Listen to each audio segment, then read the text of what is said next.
సందర్భంగా అనుమతిస్తూ మనం 26వ తేదీ ప్రోగ్రాం జయప్రదం కోసం సదస్సును నిర్వహించుకుంటున్నాం. ఈ సందర్భంగా జయ వెంకటేష్ గారు ప్రవేశపెట్టిన తీర్మానాన్ని బలపరుస్తూ ముఖ్యంగా మన తెలంగాణ రాష్ట్రంలో కేంద్ర ప్రభుత్వ విధానాల వల్ల అనేక రకాల ఇబ్బందులు ఎదుర్కొంటున్నటువంటి రంగాలు ప్రధానంగా కొన్ని ఉన్నాయి. ముఖ్యంగా ప్రభుత్వ రంగ సంస్థలు మన అందరికీ తెలుసు. హైదరాబాద్ చుట్టూనటువంటి డిఫెన్స్ సెక్టార్లో ఉన్న ల్యాబ్స్ కావచ్చు, బిహెచ్ఎల్ కావచ్చు, లేదా ఆయిల్ సెక్టార్ కావచ్చు, లేకపోతే కోల్ సెక్టార్ కావచ్చు, అలాగే ఎన్టీపీసీ లాంటి విద్యుత్ సెక్టార్లు కావచ్చు, సిమెంట్ పరిశ్రమలు కావచ్చు, అనేక రకాల ఈ యొక్క ప్రభుత్వ రంగ పరిశ్రమలు, ప్రైవేట్ రంగంలో పరిశ్రమలు కేంద్రంలోని నరేంద్ర మోడీ బీజేపీ సర్కారు యొక్క విధానాల వల్ల పెద్ద ఎత్తున సంక్షోభంలో కూరుకుపోతున్న పరిశ్రమలు చూస్తూ ఉన్నాం. కార్మికుల యొక్క కనీస వేతనాలు మనం 26,000 డిమాండ్ చేసుకుంటే మన కేంద్ర ప్రభుత్వం 175 రూపాయల రోజు నిర్ణయించిన విషయం మనకు తెలిసిందే. మనం అందరం 8 గంటల పనిని అమలు కోసం పోరాటం చేస్తూ ఉంటే 12 గంటలు చేయాలని చెప్పేసి రోజు లేబర్ కోడ్ తీసుకొచ్చిన విషయం మనకు తెలిసింది.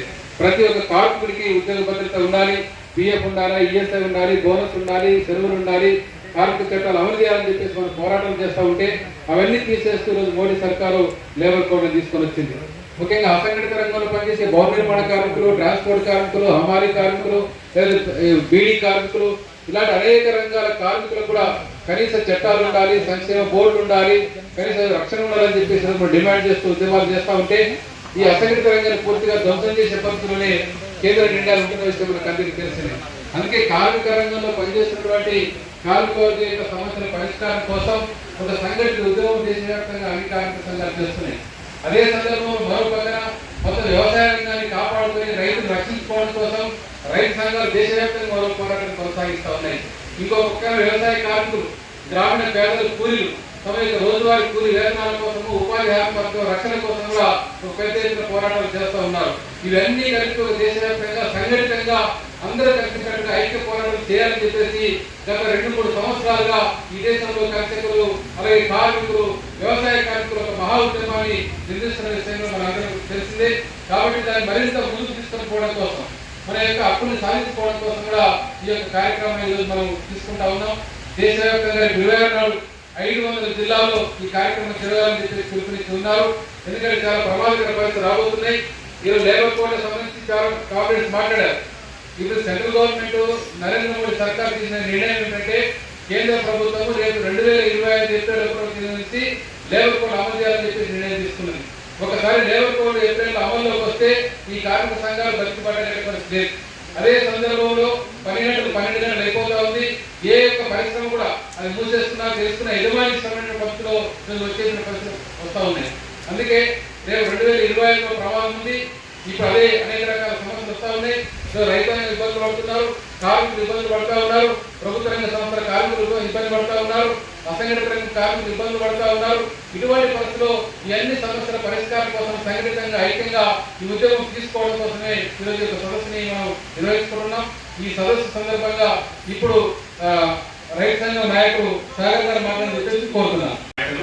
ఈ సదస్సులో పాల్గొంటున్న నాయకులు అందరికీ పేరు నమస్కారం.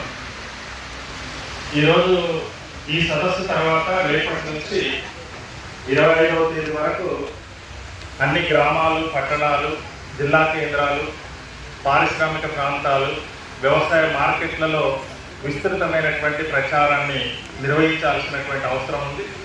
ఆ కార్యక్రమాన్ని జిల్లా కేంద్రాల్లో కార్మిక సంఘాలు, రైతు సంఘాలు, వ్యవసాయ కార్మిక సంఘాలు కలుపుకొని ఒక రౌండ్ టేబుల్ సమావేశాలు, సదస్సులు జిల్లా స్థాయిలో కూడా నిర్వహించాల్సినటువంటి అవసరం ఉంది. దానికి మన అందరం కూడా సన్నద్ధం కావాలని చెప్పి ఈ సందర్భంగా మీకు అందరికీ నేను విజ్ఞప్తి చేస్తా ఉన్నా. అదే రకంగా కేంద్ర ప్రభుత్వం రైతాంగానికి ఆ రోజు రాతపూర్వకంగా ఇచ్చినటువంటి హామీలు ఏవైతే ఉన్నాయో వాటిని నెరవేర్చకపోగా రద్దు చేసినటువంటి 3 వ్యవసాయ చట్టాలనే మరో రూపంలో అమలు చేయడానికి ఈరోజు కేంద్ర ప్రభుత్వం ప్రయత్నం చేస్తుంది. మొదటిది ఎరువులకు ఇస్తున్నటువంటి సబ్సిడీలో మొన్నటి బడ్జెట్లో 25,000 కోట్ల రూపాయలు కోత విధించింది. రెండవది ఈరోజు సహకార వ్యవస్థ ఉంది, సహకార రంగం ఉంది, సహకార సొసైటీలు ఉన్నాయి, బ్యాంకులు ఉన్నాయి. అవి 100% గ్రామీణ ప్రాంత ప్రజానీకానికి, వ్యవసాయంలో ఉండేటువంటి వాళ్లకు, రైతాంగానికి రుణాలు ఇచ్చేటువంటివి. వాటిని బడా కార్పొరేట్ సంస్థలకు, అదానీలకు, అంబానీలకు కట్టబెట్టే దానికోసం అది రాష్ట్రాల పరిధిలో ఉండేటువంటి సహకార బ్యాంకుల్ని దానికి ఒక ప్రత్యేకమైనటువంటి మంత్రిత్వ శాఖను ఏర్పాటు చేసి దానికి అమిత్ షాకు దాన్ని అప్పచెప్పినటువంటి పరిస్థితి. మల్టీ స్టేట్ కోఆపరేటివ్ సొసైటీల పేరుతోన కార్పొరేట్లను దీనిలోకి చొప్పించడానికి కోసం ఈరోజు కేంద్ర ప్రభుత్వం ప్రయత్నం చేస్తుంది. అంటే వ్యవసాయ రంగంలో కనీసం రుణాలు అందుతున్నటువంటి పరిస్థితిని కూడా తొలగించే దానికోసం ఈరోజు కేంద్ర ప్రభుత్వం పూనుకున్నది అనేటువంటిది మనకు స్పష్టంగా కనబడుతుంది. అదే రకంగా ఆ రోజు పోరాడి సాధించుకున్నటువంటి 2013 భూసేకరణ చట్టం ఏదైతుందో ఆ చట్టాన్ని ఆర్డినెన్స్ల ద్వారా రద్దు చేయడం కోసం కేంద్ర ప్రభుత్వం ప్రయత్నం చేసింది. ఆ రోజు రైతాంగం దేశవ్యాప్తంగా పోరాడింది, ప్రతిఘటించింది. ఆ రోజు రాజ్యసభలో వాళ్ళకి తగినంత బలం లేదు కాబట్టి వాళ్ళ ఆర్డినెన్స్ తీసుకొచ్చిన అది వెనక్కిపోయింది. కానీ రాష్ట్రాలకు అవకాశం ఇచ్చింది భూసేకరణ చట్టాలు ఆయా రాష్ట్రాలు చేసుకునే దానికోసం. అందులో భాగంగానే తెలంగాణ రాష్ట్రంలో 17లో ప్రత్యేకమైనటువంటి చట్టం వచ్చింది. ఈరోజు తెలంగాణ రాష్ట్రంలో వాటన్నింటినీ పక్కన పెట్టేసి ఈరోజు బలవంతపు భూసేకరణ చేసే దానికోసం స్వయాన రాష్ట్ర ముఖ్యమంత్రి నియోజకవర్గంలో ప్రయత్నం చేస్తున్నటువంటి పరిస్థితి ఉంది. మనం అడుగుతున్నాం ఈ సందర్భంగా 2013 భూసేకరణ చట్టానికి భిన్నంగా కనుక వ్యవహరిస్తే ఖచ్చితంగా నిలబడతాం. రాష్ట్ర ప్రభుత్వమైన కేంద్ర ప్రభుత్వమైన రైతాంగం తరపున అక్కడ ఉండేటువంటి వ్యవసాయ కూలీల తరపున పేదల తరపున నిలబడతాం అనేటువంటిది ఈ సందర్భంగా తెలియజేస్తా ఉన్నాం. అంతేకాదు మనం అడుగుతున్నటువంటిది కేంద్ర ప్రభుత్వాన్ని ప్రధానమంత్రి ఫసల్ బీమా యోజన పథకం ఈ రోజు రైతాంగానికి ఉపయోగం జరగడం లేదు. అది ఇన్సూరెన్స్ రంగంలో ఉండేటువంటి కార్పొరేట్ సంస్థలకు ఉపయోగపడుతుంది. కాబట్టి ఆ పథకాన్ని మార్చమని మనం అడుగుతున్నాం. రైతాంగానికి ఉపయోగపడే విధంగా ఆ పథకం ఉండాలి.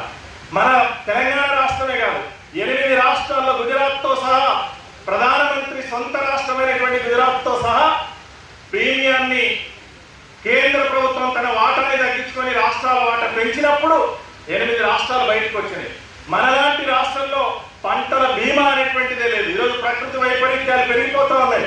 కరువులు వస్తున్నాయి, వరదలు వస్తున్నాయి, తుఫాన్లు వస్తున్నాయి.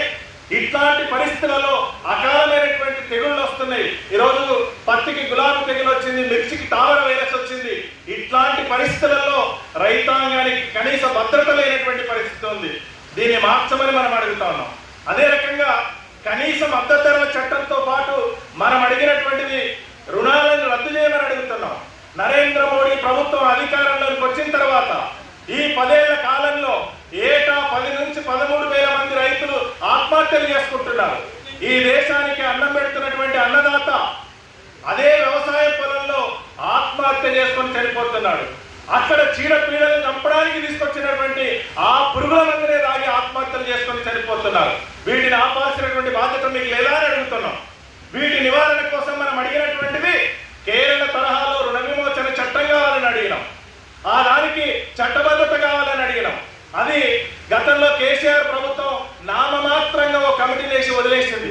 కానీ మనం అడుగుతుంది కేరళ తరహాలో రుణ విమోచన చట్టం కావాలి. ఏ ఒక జిల్లాలోనో ఒక మండలంలోనో 4 గ్రామాల్లోనే రైతులు రుణబారిన పడితే ఆ రుణాల నుంచి రైతాంగాన్ని విముక్తి చేసే దానికోసం ఆ కమిషన్ కోరుకుంటుంది. కేరళ రాష్ట్రంలో అది జరిగింది. ఆ రకమైనటువంటి కమిషన్ ఉంది కాబట్టి అక్కడ రైతుల యొక్క ఆత్మహత్యలు ఆగిపోయినాయి. అలాంటి రుణ విమోచన చట్టం కావాలి, చట్టబద్ధత కావాలని ఈరోజు మనం అడుగుతున్నాం.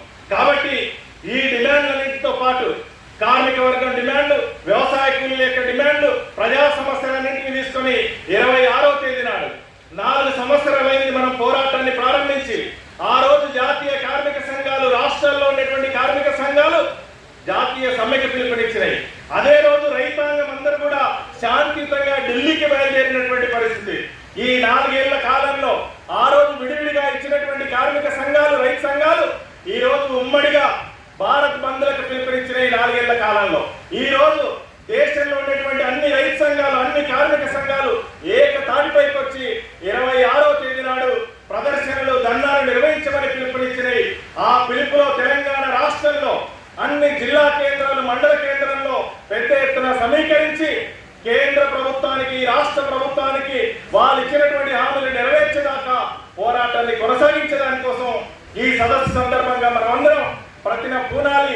ఆ రకంగా ఐక్యంగా ఈ కార్యక్రమాన్ని విజయవంతం చేద్దామనేటువంటిది మీకు అందరికీ నేను విజ్ఞప్తి చేస్తున్నా. కేంద్ర రాష్ట్ర ప్రభుత్వాలు కనుక దిగి రాకపోతే మన ఆందోళన పోరాటాల్ని మరింత ఉధృతంగా నిర్వహించడానికి కోసం కూడా సన్నద్ధమవుతామని చెప్పి మీకు అందరికి విజ్ఞప్తి చేస్తూ నాకు ఈ అవకాశం ఇచ్చినందుకు పేరు పేరున ధన్యవాదాలు